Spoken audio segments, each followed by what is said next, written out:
You're watching Beyond Markets. Welcome. I'm Esther Awoniyi. Many thanks for joining us. On today's show, we'll discuss the future of Nigeria's commercial nerve center. As always, you can join the conversation with the hashtag Beyond Markets. You can follow my Twitter handle too at Esther O. Awoniyi. Now, Oxford Economics says Lagos State is on track to become Africa's second largest economy by GDP in the year 2035. But what does the future hold for Lagos State as political uncertainty around who governs the state mounts? Joining me for this discussion is Dele Ashiru, Senior Lecturer of Political Science at the University of Lagos. Thank you, sir, for taking the time out to join us today. Thank you very much. Now, the Lagos State primaries is just this weekend, and in the run-up to it, there's been a lot of drama and intrigue in terms of who the candidate, who is going to take the ticket from the primaries. And we've had the incumbent, and then it appears that within the same party, that's the APC, the incumbent now has a major contender, as it were. I mean, I've seen the posters all around Lagos, and there's been a lot of theories about who has been anointed in court, which is, the situation we've had in Lagos in terms of who the party leader nominates. But just share with us your interpretation of how events have unfolded so far. Well, if history is anything to rely on in Lagos politics, usually when an incumbent is seeking re-election, nobody is thrown up within the same political party to contest against the incumbent. So what is happening in Lagos today is novel. It's strange. And it is not unconnected with the rumor that even though the incumbent governor, Mr. Akinwumi Ambode, had performed brilliantly well as a governor, unfortunately, he had not sufficiently oiled the party machinery enough as to give him, a sole ticket. So I guess that Ambode's offense now is, okay, you have catered for the larger interest of the majority, but you have refused to look into the interest of those who put you in the saddle. So what they are trying to do now is to prove to him that, which is also unfortunate for our democracy, that even though you can rule well as a chief executive of a state, you also need to satisfy, some other interests apart from the interests of the majority of the people. Should that happen, it is a big blow on democracy in the state. I've heard even in American politics, sometimes candidates are sponsored, sometimes even by the private sector, by the business community, because they want to be able to lobby, to influence government policy and decisions. How is that different from what is happening now? Somebody is maybe the incumbent governor, another candidate is sponsored, to some extent, and is expected to help, churn out favorable policies as well. But how is that different from what's happening here? Well, you see, for me, there are two perspectives. Particularly if you look into, political theories, you find the elitist perspective and, of course, the group perspective. Even though I don't belong to either of the two. But suffice to point out here that group interest is what is at play at the moment. A few elites who hold the party machinery are the ones who are saying that we will determine who govern. Unlike the American example you gave, wherein interest groups, private sector, depending on, what interest they want to pursue, field candidate or support a candidate to get into power. In this instance, only a few party stalwarts who control the party machinery are cutting the shots. Unfortunately, the larger majority of the people are, blocked out of this process. And that has been the trend since Asiwaju Bola Ahmed Tinubu left as governor of the state. And that's a worrisome development in a supposedly democratic society. For a very long time, both at the state level, the local government level, and even at the federal government level, we've talked a lot about the role of political godfathers in our political system and how they, to a large extent, shape the outcomes of elections. Is that what is playing out here? And how do we move away? I'm just wondering, at what point is it a cycle? Are we as a people, as a democracy, at some point going to move away from that phase? You see, if we have to move away from this phase of godfathers, imposition, etc., then we need to do a number of things. The first is to change the nature of our politics. The kind of politics we run at the moment cannot but give room for godfathers to fester. What do I mean by this? Our politics is to a very large extent monetized. So it's only those who have amassed enough money. And that's why once they get hold of political machinery, get hold of government, the first thing they try to do is to amass enough wealth to keep them ever relevant in politics. We need to change that. Not only that, our political system at this point is too competitive. And ours is a sharply divided society. In places where you have liberal democracy like we have in Nigeria, America, Britain, and all that, even though they are divided, but they have been able to achieve some kind of nationhood that pales out their differences. In our own case, it's not the same. So what we need to do is to develop a more consensual political arrangement that seeks to weld the people together than putting them aside. I'll give you an example. In any election in Nigeria, the winner wins everything. The loser goes home to nurse his wound and also pay his debt if he had incurred any. Unlike in America, you will recall, when Barack Obama raised enough money to contest that election, he needed to offset some election bills for Hillary Clinton, who contested, for the same seat with him. We don't do that here. So we need to forge a system that will not make the winner wins everything and the loser loses everything. Even if he's not careful sometimes, he may lose his life. That's what happened to Chief MK Abiola.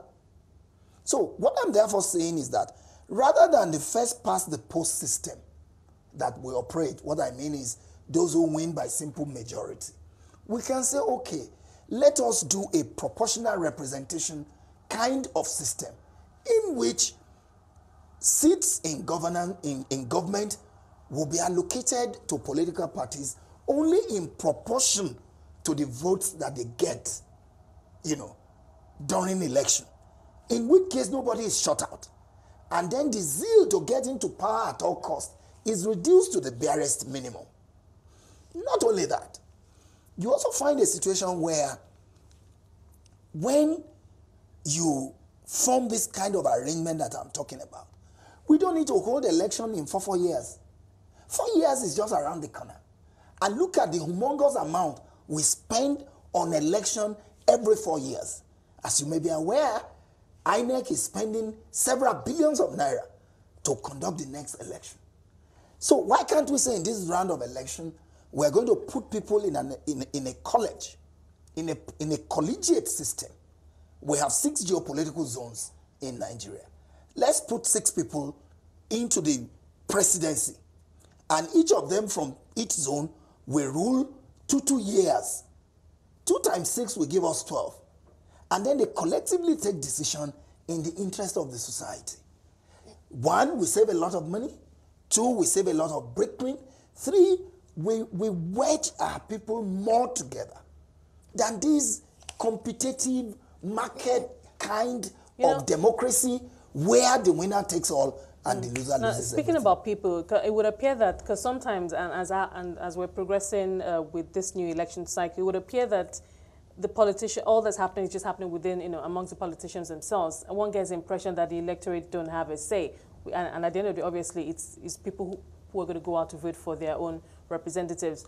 That on the one hand. On the other hand, if you take a look at what's going on social media, one can sense this renewed, should I use, for lack of a better word, revival in terms of how aware people are now of their right to vote and how their votes can impact and bring about change. What is the percentage of Nigerians that are on the social media?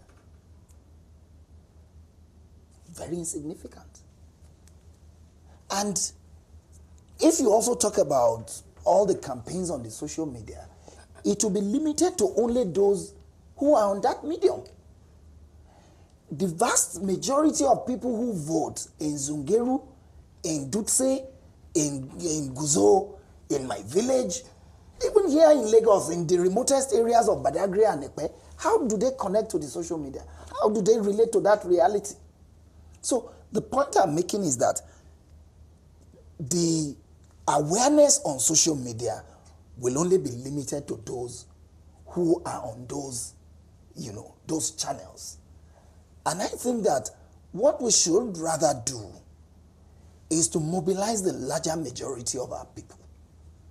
And the way to do so is to increase voter education beyond, the cosmetic level that we are at the moment. Making people realize that they hold the ace. I know that some civil society groups are doing that already. Yes, or but are you saying that we're not doing enough? Yeah, they're doing it, but we need to do more.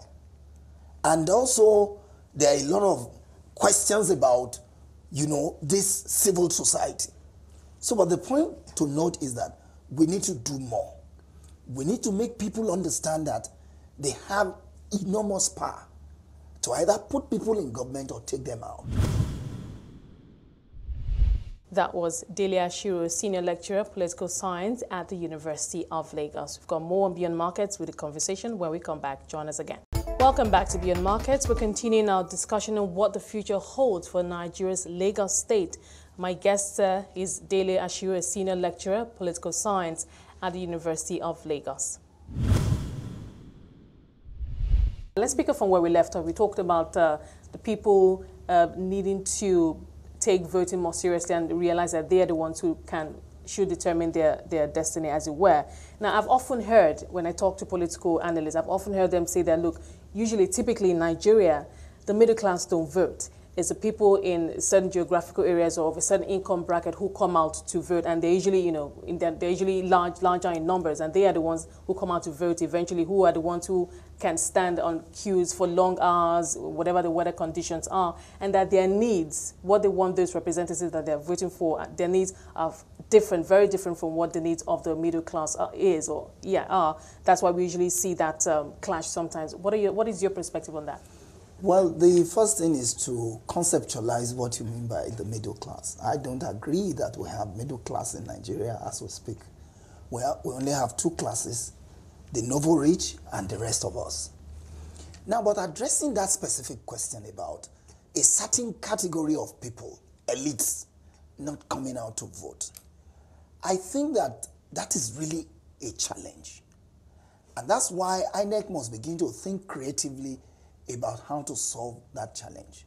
And what is the challenge? The challenge is about the voting procedure. You have people stay on the queue several hours waiting to vote and all that. That can be discouraging. So one would rather suggest that now that we are beginning to digitalize the election processes, it will not be out of place to start thinking of how people can vote via their mobile phones, e-voting, put it simply.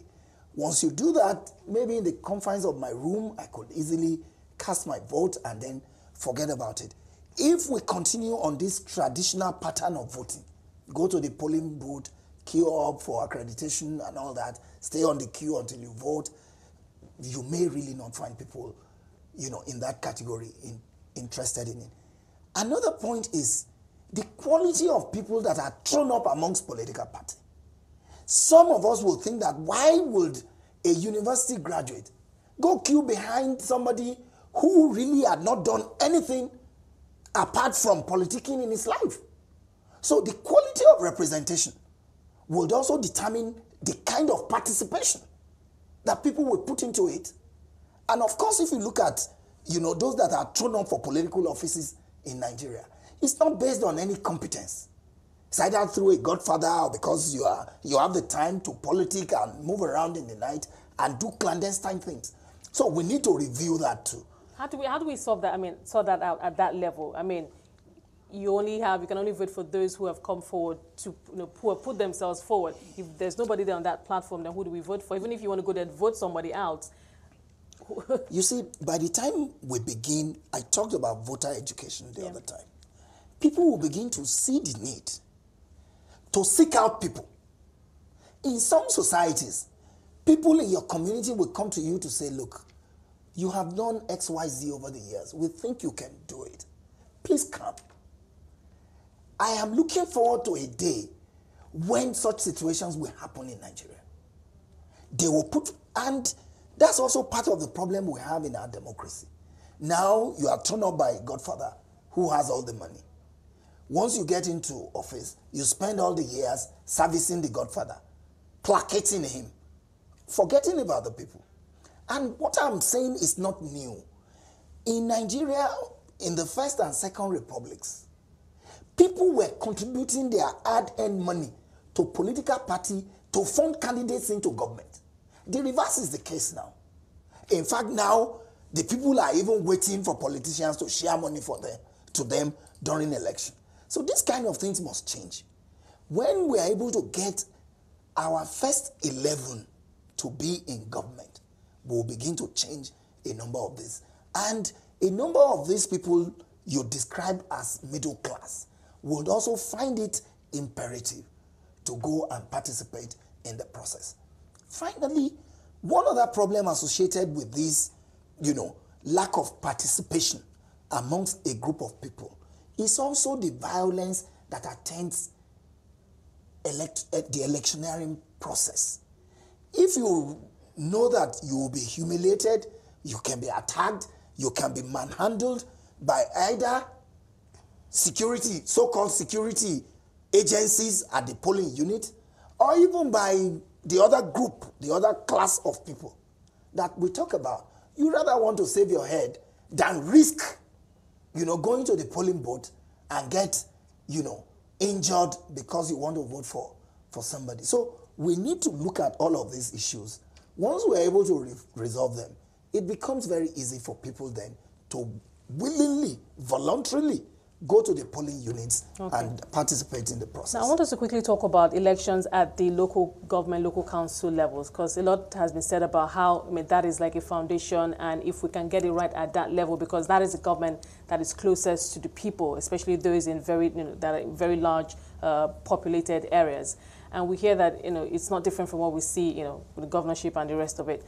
I'm just curious to know, when politicians come out, how is it when they're speaking to people in terms of how they want to address their needs?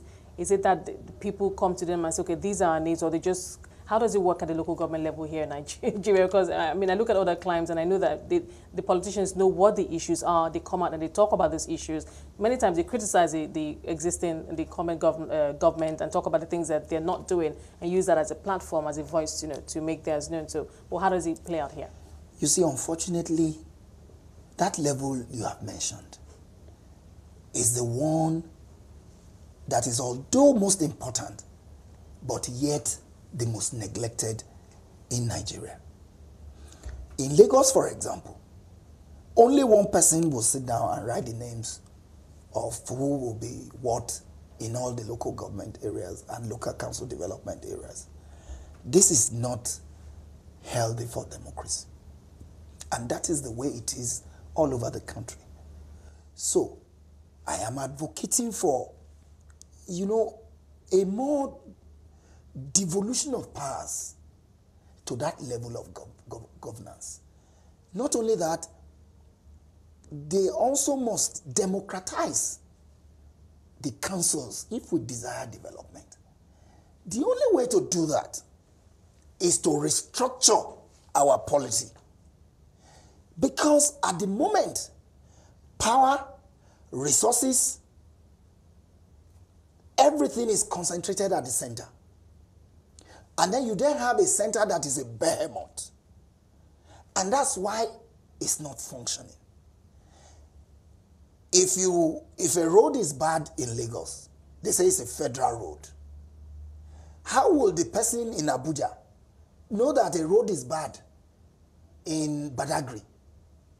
But if power is devolved to the state and then to the local government, there will be no more federal roads.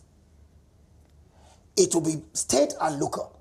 So that when a road is bad anywhere, you can easily walk to the local government council to either make a report or compel them to repair it. You recall some time ago in Lagos, you find some roads very smooth, some very bad. Where you have the bad roads, you see a small signboard, bear with us, this is a federal road. But it's a federal road, but it's Lagosians that apply the road. So we need to devolve more powers, to the grassroots, to the local government, and also democratize it in such a way that governance at that level becomes more efficient and more effective. Now, I know that we already having conversations about restructuring, political setup, and of course even government, talking about, as you mentioned, decentralizing the center. But I'm just wondering, how have these conversations progressed? Do we have to go back to the Constitution to make changes before we can move forward? Because it would appear that people have their own theories or solutions in terms of how this restructuring in itself can and should work. Yeah, that's a fact. There are various perspectives about how restructuring should work, but there are some basic ingredients. If Nigeria wants to be a federal system, there are principles of a federal system which we must observe. One of which is that no any part of a federating unit should either be larger or bigger or command more influence than any of the federating units. At the moment in Nigeria, that's not the case. Secondly, there's what is called fiscal federalism, in which case every state, every region takes care of its resources and only pay a certain percentage, agreed percentage, to the center. That also is still not the case in Nigeria. Not only that, resources, revenue, must also be by derivation.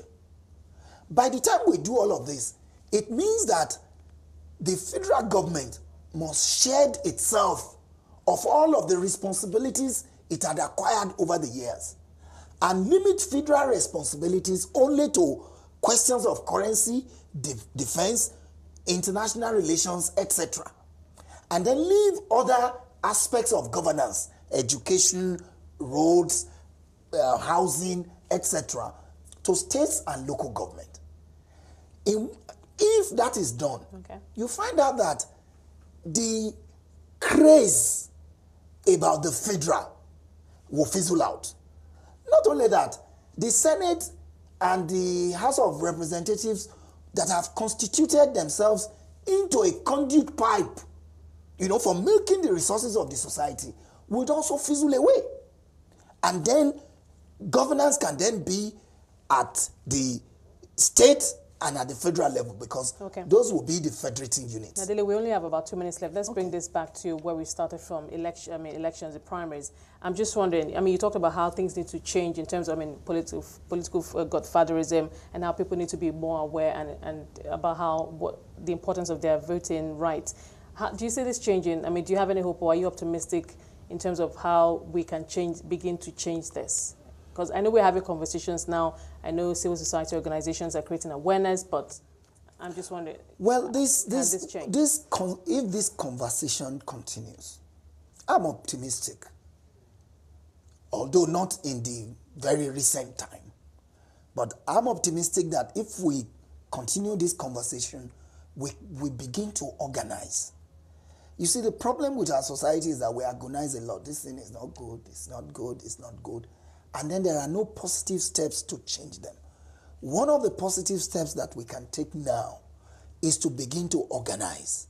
Organize at the world level, organize at the local level, at the state level, and then allow this organization to percolate at the center. Once this is done, it will just be like a movement. and then we can effect change in the system. I've been speaking to Dele Ashiru, Senior Lecturer of Political Science at the University of Lagos. So that's a wrap on Beyond Markets. Thank you so much for being a part of it. Remember, you can watch all previous episodes of the show on our website at cnbcafrica.com. You can also stay engaged with the hashtag Beyond Markets, and you can follow my Twitter handle too at Esther Awoniyi. For myself and the rest of the team, enjoy the rest of your day.